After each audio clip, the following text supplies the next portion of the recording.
Let's introduce one of the finest politicians we have, certainly one of the finest from our neighborhood, but in the whole state, Heather Steans. How are you? I'm doing great, and it's great to be here, Michael. It's good to have you.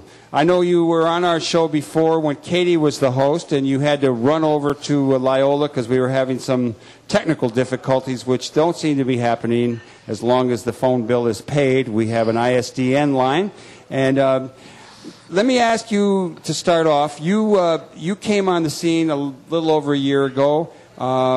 We had a different state senator, and all of a sudden she was stepping down. That would be Carol Ronan, and you were going to run. And there was a little heated race, and you seemed to win favor with the constituents of the district. And here you are. Tell us about how you got into all of this.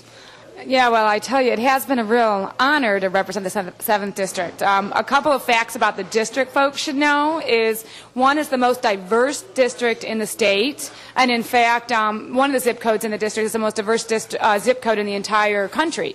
And when you were speaking earlier with your earlier guest about Darfur, for example, you know, a few months ago, we were here at the Heartland celebrating an organization that was helping refugees from Darfur. We've got one of the largest immigrant populations of those lost boys suffering from there, right here in the Rogers Park, Edgewater, Uptown neighborhood. So it really is an amazing place to be able to represent. And it's been an unusual year. I mean, it started back, my first full session, with impeaching a governor. So I certainly feel like I came in at quite an unusual time in our state's history. So it's been a ride. Well, you seem to be up for it. One of the things you mentioned was the most diverse zip code. What zip codes are in your district? 60640, 60660, some of 60626, and some of 60626, I think I said it. You got it down. I have an ongoing argument with my son who lives in Queens, who I've always said that Chicago has larger concentrations of more diverse racial and ethnic groups than anywhere in the world. And I would go on to say what we do here will make a difference because it will spread throughout the world. I also say that Rogers Park is the most diverse area within Chicago. My son makes claims for Queens, but I'm glad to hear it from you that we do have the most diverse zip code in the country. That is correct. Heather, what encouraged you or motivated you to get into politics? Yeah, I did not grow up thinking I'd get into politics. So for me, it really was a couple of different factors. One, politics makes a real difference, and you sort of see that you know, just doing advocacy work doesn't always get you what you need. That you actually need to get representation that listens and makes changes based on good advocacy. You really have to have policy and politics working together. And then myself, at the point in time that Senator Ronan was stepping aside, she encouraged me to think about running. And I was so frustrated with Springfield and sort of how things were not working very well at that time. There was real dysfunctionality at that point in time. It's still not, that functionality is still not all there. But we've at least had some changes. But no. But, you know, my just frustration and feeling like I really wanted to make a difference in educational funding reform and our health insurance and health coverage in the state. You know, there's a lot of big issues that for me really is the state that dominates the decision making. Well, you mentioned policy, and I noticed that you had done graduate work in public policy at Harvard. What do they teach you at a place like that you can apply to now your role as a state senator? Yes, I did get a master's in public policy. You know, it was you do a lot of case study on, there's always unintended consequences, for example, of a law, and really sort of understanding that you got to look at, when you're putting some policy in place, really what are all the ramifications from that. So it teaches a lot of different things that you need to be looking at, both internal to the problem as well as sort of those external consequences that you might not be thinking about, and so how you can sort of do a full sort of cost-benefit analysis on what might be happening with that policy. It also, you know, you try to learn about what how political pressures and different actors in a policy arena impact legislation too. Although I think that's a harder thing to teach in the schools. You know, when you get into politics, you learn it in a whole different way. If you were playing sociologist now and you were analyzing your own district, what would you say are the major players in the district? I mean, beyond the voter, what interest groups and constituencies, and how do those groups align and how are they at odds with each other, and how do you as a politician do your little dance to try to either bring someone over or hold someone back or talk them into a different position? Yeah, that's a fascinating question. And usually, one of the interesting things, one of the things that you don't necessarily understand when you get into this job is so much of it is negotiation. And that's not a skill that we really actually even learn in public policy school. So that's one of the things I have found really fascinating is the broader you can paint the picture and the bubble, the easier it is to see how everybody really plays a role in that, and you can bring more folks able to come to the table and negotiate on something. So there really is a real art to that. One of the great things about this district, and one of the reasons why I'm so appreciative of being able to represent it, it's got to be one of the most progressive districts in the state. And folks are incredibly well educated here.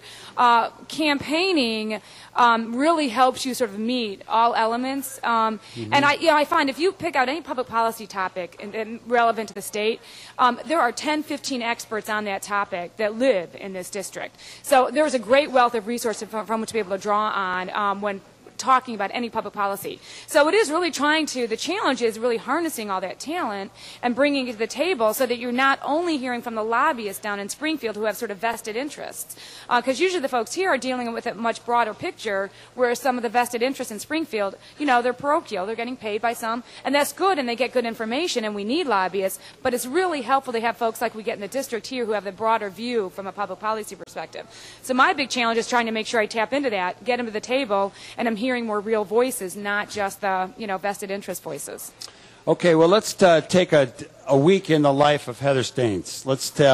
You have an office not only in Springfield, or certainly an address at the Senate building, I guess the Capitol. The Capitol. And then you also have a district office at 5533 North Broadway. So could you paint a little vignette, a little picture for us of what your day in Chicago would be like, and then a typical day maybe down in the Senate, and make them as action-packed as you would like. All right. It is really different when we're in session and I'm spending most of my time in Springfield versus when I'm in the district and most of my time at the district office. In district, I spend most of my time meeting with constituents and going to community events or organizing events that are very relevant. And meeting with constituents, it's been great because that's one of the ways that I find I really end up developing the legislation I represented. For example, I have one woman who was getting stopped riding her bike. She had a motorized bike, an elderly woman, so you can have these very small motors to help you get up a hill, but mostly you're riding the bike, but sometimes elderly or disabled can't actually make it up hills or certain things. So you have these little motors that help you. Well, she kept getting stopped by cops and getting ticketed because she didn't have a registration for a motorized vehicle. Well, that really isn't intended to be a motorized vehicle. So we were able to, for example, get legislation passed this session that classifies that as a bike more clearly, so it no longer is. So you meet with folks like that, learn what their problems are, and then it's really relating to whatever the issues and needs are in the community. We've organized several community service days. Right now we're in the middle of a backpack drive because we have a lot of kids and refugees coming into the district who won't have school supplies that they need starting in the fall. So spend a lot of time doing that and organizing back to school events where kids can get their immunization shots. Public safety rallies. It really is driven by the things that I'm hearing from constituents and what we're doing. Whereas in Springfield, the day is highly different.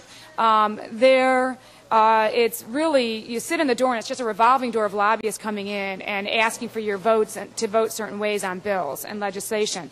I get constituent visits down there as well. But it's much more sort of lobbyist-driven days there, and spending a lot of time then sitting down with various players on a particular bill and trying to negotiate the bills that are mine, that I own.